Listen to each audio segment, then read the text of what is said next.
పెన్షన్ల పండుగ పెద్ద ఎత్తున ప్రజలందరూ పాలు పంచుకొని నిర్వహిస్తూ ఉన్నారు. కారణం ఏమిటంటే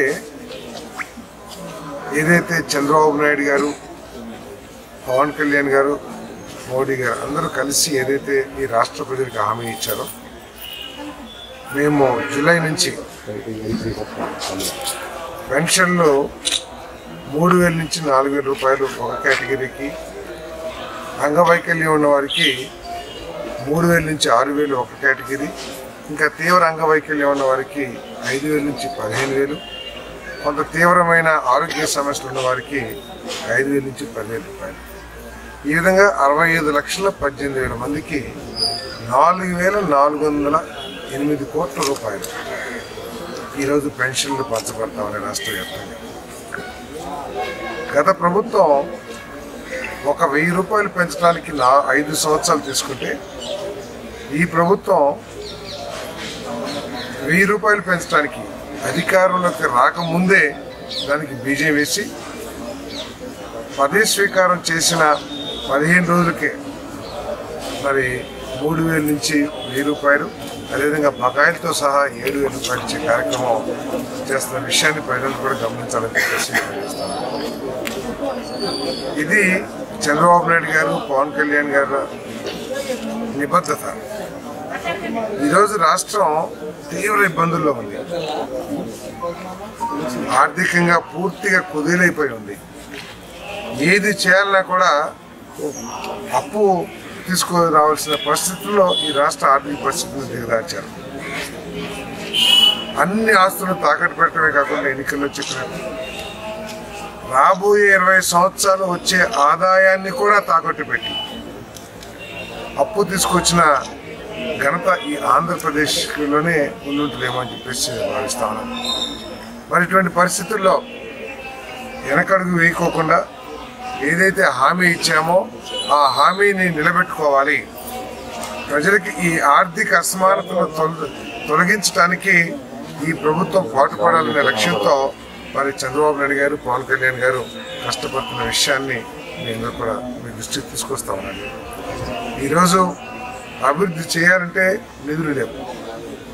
కేవలం చంద్రబాబు నాయుడు గారి దూరదృష్టి, చంద్రబాబు నాయుడు గారికి ఉన్న అనుభవం, చంద్రబాబు నాయుడు గారికి ఈ పరిస్థితులు చక్కదిద్దగలిగిన ఎక్స్పీరియన్స్ ఉండటం ఒక్కటే మనకి అవకాశంగా కనపడుతుందని చెప్పేసి మనం చేస్తాను. ఈరోజు పోలవరం దెబ్బతినిపోయింది, అమరావతి మనందరూ తెలిసిందే, ఉద్దేశపూర్వకంగా దాన్ని ఛిద్రం చేశారు. గ్రామాల్లో ఎటువంటి అభివృద్ధి లేదు. సో ప్రజలందరూ కూడా మరి ఎన్నో ఆకాంక్షలతో మాకు విజయం సమకూర్చిన విషయం అందరికీ తెలిసిందే. దాన్ని నిలబెట్టుకోవడానికి, ఆ ఆకాంక్షలు తీర్చడానికి మేము అహర్నిశలు కష్టపడతామని చెప్పేసి మనం చేస్తూ, మరి ఏదైతే ఎన్నికల్లో హామీ ఇచ్చామో 5 హామీలు, ఒకటి ఈరోజు ఏదైతే పెన్షన్ ఇస్తున్నామో అదొకటి, పెన్షన్ పెంపుదల ఒకటి. 2 భయంకరమైన ప్రజల మీద పిడుగు పడ్డట్టు భావించిన ల్యాండ్ టైటిలింగ్ యాక్ట్. ముఖ్యంగా పేద వర్గాలు అందరూ కూడా తీవ్ర కలవరానికి గురయ్యారు.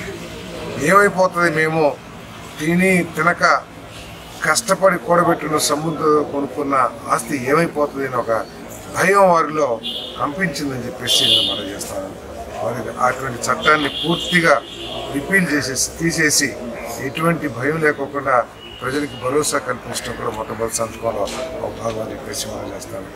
అదేవిధంగా రాష్ట్రం మనకు తెలుసు, అభివృద్ధి పారిశ్రామికంగా కుంటుపడిపోయిన విషయం మనకు తెలుసు. ఏ రంగమైనా సరే అభివృద్ధి చెందాలంటే నైపుణ్యం కలిగిన మానవ వనరులు, నైపుణ్యం కలిగిన వర్క్ చేయడానికి మరి సిబ్బంది లేకపోతే మనుషులు కావాల్సిన అవసరం ఉంటుంది. ఆ స్కిల్స్ కేవలం మన కాలేజీలు చదువుతున్న ద్వారానే రాదు. దాంతోపాటు ప్రభుత్వం ప్రత్యేకమైన శ్రద్ధ తీసుకుని ఆ వృత్తిలో ఏ వృత్తినైతే వాళ్ళు ఎంచుకుంటారో ఆ వృత్తిలో నైపుణ్యాన్ని కలిగించడానికి మరి స్కిల్స్ నైపుణ్యాలు పెంచాలనే ఉద్దేశంతో స్కిల్స్ డెవలప్మెంట్. ఈ స్కిల్స్ డెవలప్మెంట్ యొక్క ఉద్దేశం ఏంటంటే ప్రతి కుటుంబాన్ని ఒక యూనిట్గా తీసుకుని ఆ కుటుంబ ఆర్థిక అవసరాలు కొంతైనా తీరే విధంగా ఆ స్కిల్స్ ఉపయోగపడాలి అనే లక్ష్యంతో ఈరోజు దేశం అంతా కూడా అన్ని కుటుంబాలు సర్వే చేసి వారి సమస్యలు తెలుసుకుని వారి స్కిల్స్ డెవలప్ చేస్తాం అనేది ఒక కూడా అని చెప్పేసి మేము మనం చేస్తూ మరి 20 ఇస్తామని చెప్పేసి మనం చేస్తూ దానికి కట్టుబడి ఉన్నానని చెప్పేసి మనం చేస్తున్నాం. ముఖ్యంగా చింతలపూడి ప్రాజెక్ట్ కానివ్వండి, అదేవిధంగా కిట్కో ఇల్లు కానివ్వండి, ఈ సమస్యలన్నీ కూడా 100% తీరుస్తానని చెప్పేసి మనం చేస్తా ఉన్నాం. నేను చింతలపూడికి ఇప్పటికే ఒక రివ్యూ చేశాము, సంబంధిత మంత్రి గారు కూడా రివ్యూ చేశారు. ముఖ్యమంత్రి గారి దగ్గర కూడా నేను మరి వసంత కృష్ణప్రసాద్ గారు, మన ప్రభాకర్ గారు, శ్రీనివాస్ గారు అందరం కలిసి రిప్రజెంటేషన్ కూడా ఇవ్వడం జరిగిందని చెప్పేసి మనం చేస్తాం. మరి ఎన్నికల్లో నాకు కొంత సమాచారం లోపం ఉన్నా కూడా ఏదో 300-400 కోట్లు ఖర్చు పెడితే ప్రాజెక్ట్ పూర్తయిందని చెప్పేసి ఆ రోజు నాకు కొంతమంది మిత్రులు సమాచారం. కానీ ఈరోజు ఆ ప్రాజెక్టు పూర్తి కావడానికి దాదాపు 4000 కోట్ల రూపాయలు అవసరం. అయినా కూడా వెనక్కి వెళ్ళే పరిస్థితి, వెనక్కి వెళ్ళే సమస్య లేదని కూడా మనం చేస్తాము. దానికి ఒక 1500 నుంచి 2000 కోట్లు కనుక పూర్తి చేసినట్టు కృష్ణా జిల్లా వరకు. ఎందుకంటే ఆల్రెడీ నాగార్జున సాగర్ కాలువలు ఉన్నాయి కాబట్టి ఆ కాలువను వినియోగించుకుని నీళ్ళని పొలాల్లోకి తీసుకెళ్ళడానికి అవకాశం ఉంది. కాబట్టి ఒక 2000 కోట్లు పూర్తి చేసి మెయిన్ ప్రాజెక్ట్ని కనుక పూర్తి చేస్తే మన నీళ్ళు వచ్చే పరిస్థితి ఉంది. ఆ విధంగానే ప్రభుత్వం కూడా ఆలోచిస్తుందని చెప్పేసి మనం చేస్తాను. మరి ల్యాండ్ ఎక్విజిషన్, భూసేకరణ ఏదైతే సమస్యగా మారిందో నేను వ్యక్తిగతంగా తీసుకుని వాళ్ళతో మాట్లాడి వాళ్ళని ఒప్పిస్తానికి కూడా నేను ప్రయత్నం చేస్తానని చెప్పాను.